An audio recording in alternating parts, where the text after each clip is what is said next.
Vinny is very fortunate to have you as his counsel. And Ron and Freda, thank you so much for extending your hospitality to us and for the refreshments. But Ron, you said something that was very important, that struck a chord with me. You said that if you want to determine what a society was like, you look at the art of the time. Well, I'll tell you that we don't want to be judged by the photographs on these walls.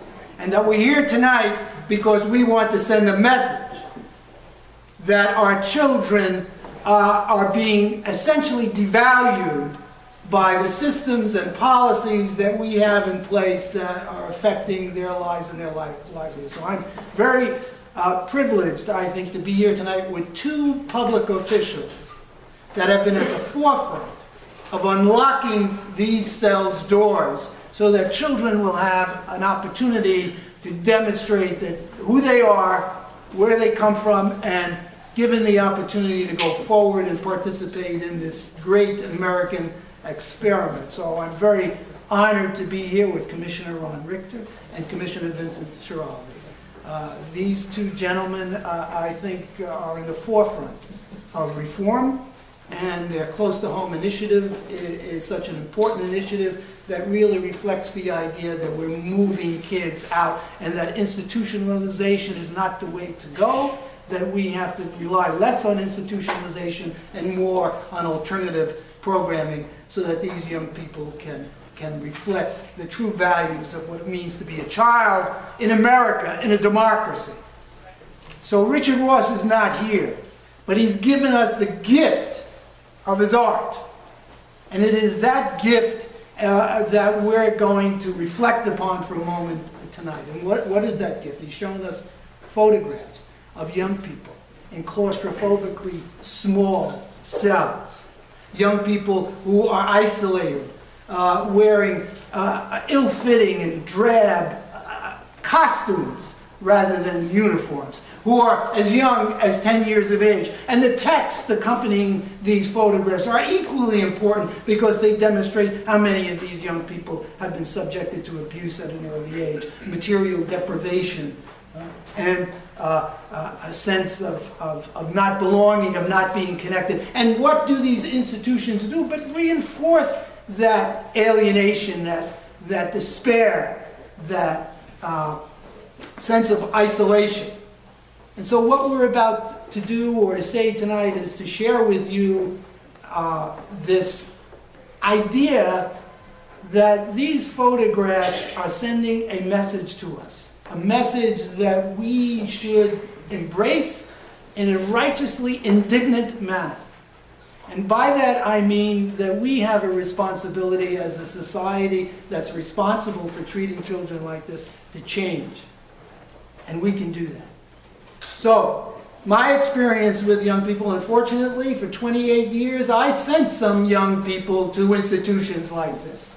And in the first Sunday of 2013, I traveled to Horizon's Juvenile Detention Center with Larry Bushing and Elmer Blanco. Larry Bushing, of course, is the first deputy coordinator in the mayor's office, criminal justice coordinator. And Elmer Blanco is a young man who works with the Children's Aid Society and who is also the youth representative to the Juvenile Justice State Advisory Board. And also Elmer was a young man who had appeared before me when he was in his teenage years in my courtroom.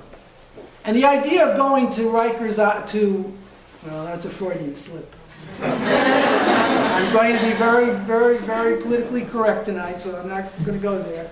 But the idea of going to Horizon was to speak to some of the children who were detained there for various offenses, and to, in a sense, Larry and Elmer had kind of developed this informal program of mentoring some of these kids who were there for, unfortunately, significantly long periods of time. And so we went and we met with about 30 of these young people. And when my turn came to speak, I said to them, I said, if you had the opportunity to ask the judge that was presiding over your case a question, what would it be? And the theme of the responses all seem to be the same. What? Judge, do you see me as I am? Judge, do you remember me when I appear before you every few months? Judge, are you interested in me? Do you care about the fact that I'm doing very well now in school here? This idea that they felt that they were not being paid attention to. That, Judge, here I am. Do you know me as a person? Do you know that I'm a child? Do you know that I have aspirations? Do you know that I have dreams? Yes, I've made mistakes, but do you know what I've achieved? Judge, who am I to you? And in my part, one of the things that we tried to do was to engage as many young people as we could in a process that helped me to get some sense of who they were, some sense of identity. And what these photographs represent is essentially a dehumanized, devalued concept of what children are and mean in our society. And so one day I'm in court, and to my left is a door. Those of you who have been in my courtroom on the 7th floor. It's now Judge Padro's court. To my left is a door. That door leads to the back where children are held in cages. We'll call them a cage. The court language for it is pens. They're held in pens with steel bars. And if there are 10 kids that have to be held coming before me that day, they're all separated from the adults, but they're all together as kids. 10 of them in a room that's probably a little bigger than some of the rooms that you're seeing here. And if one of them had to go to the bathroom, he had to go in front of everybody else for security reasons. So there was one toilet in that bathroom. And so this young man came out before me, and of course, since young men are considered to be very volatile and dangerous and have a lot of energy, court personnel handcuff them when they come into the courtroom. And the first thing that I said is, take the handcuffs off. Because the reason I'm here is to engage with these young people, to find out who they are, how we can help them. So take the handcuffs off. And they took the handcuffs off, and this young man had a book in his hand. I said, what's that? He said, a book. I said, I know it's a book. I said, what kind of a book? He said, it's the Bible. I said, the Bible? I said, what are you doing with the Bible? He says, I'm reading it. I said, what are you reading? He said, the book of Genesis. I said, the book of Genesis? He said, what did you learn by reading the book of Genesis? And just then his lawyer, smart that she was, don't answer him. Talk to me first. And she did. And then after she told me, okay, you can answer him. So I said, what did you learn by reading the book of Genesis? He said, well, Judge, I learned that God loves us so much, He gives us the freedom to make mistakes. Oh, I said, what a shrewd little boy this is. I said, yes, I sit under the God we trust, but I have to hold you accountable for what you did. But look at what I learned by that simple question, by that simple observation. How smart, how intelligent, how incisive this young boy is. Because what is the essence and the basis of criminal responsibility? It is in the book of Genesis that we have a free will, that we can choose to do the right thing and we can choose to do the wrong thing. And if we do the wrong thing, we can be held accountable. And it is that concept that he captured.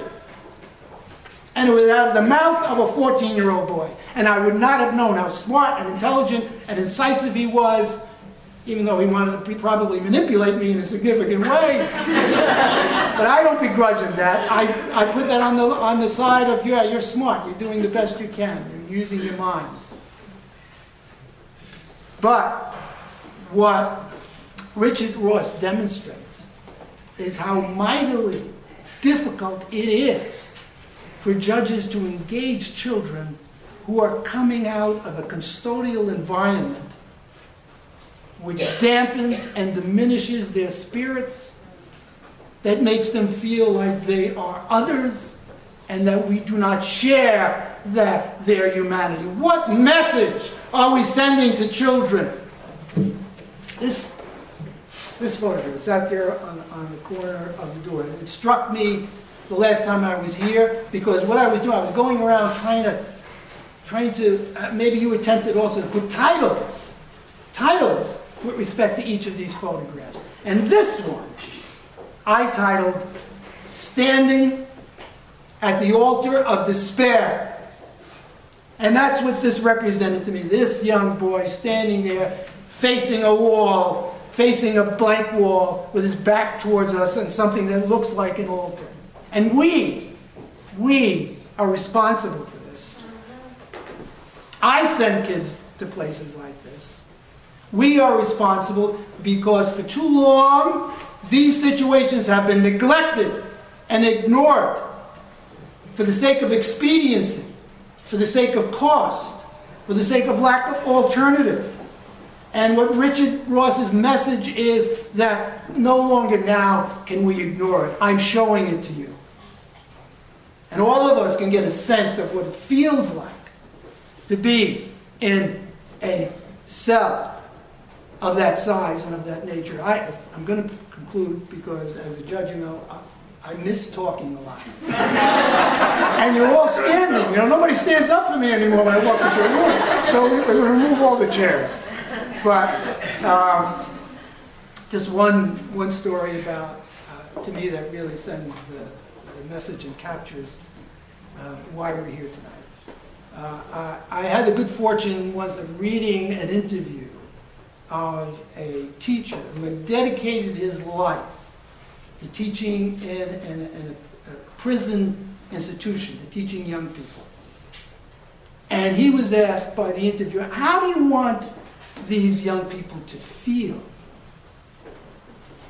And his response was, well, you know, the way I approach it, you have to create an environment for them that makes them experience what it's like to be good.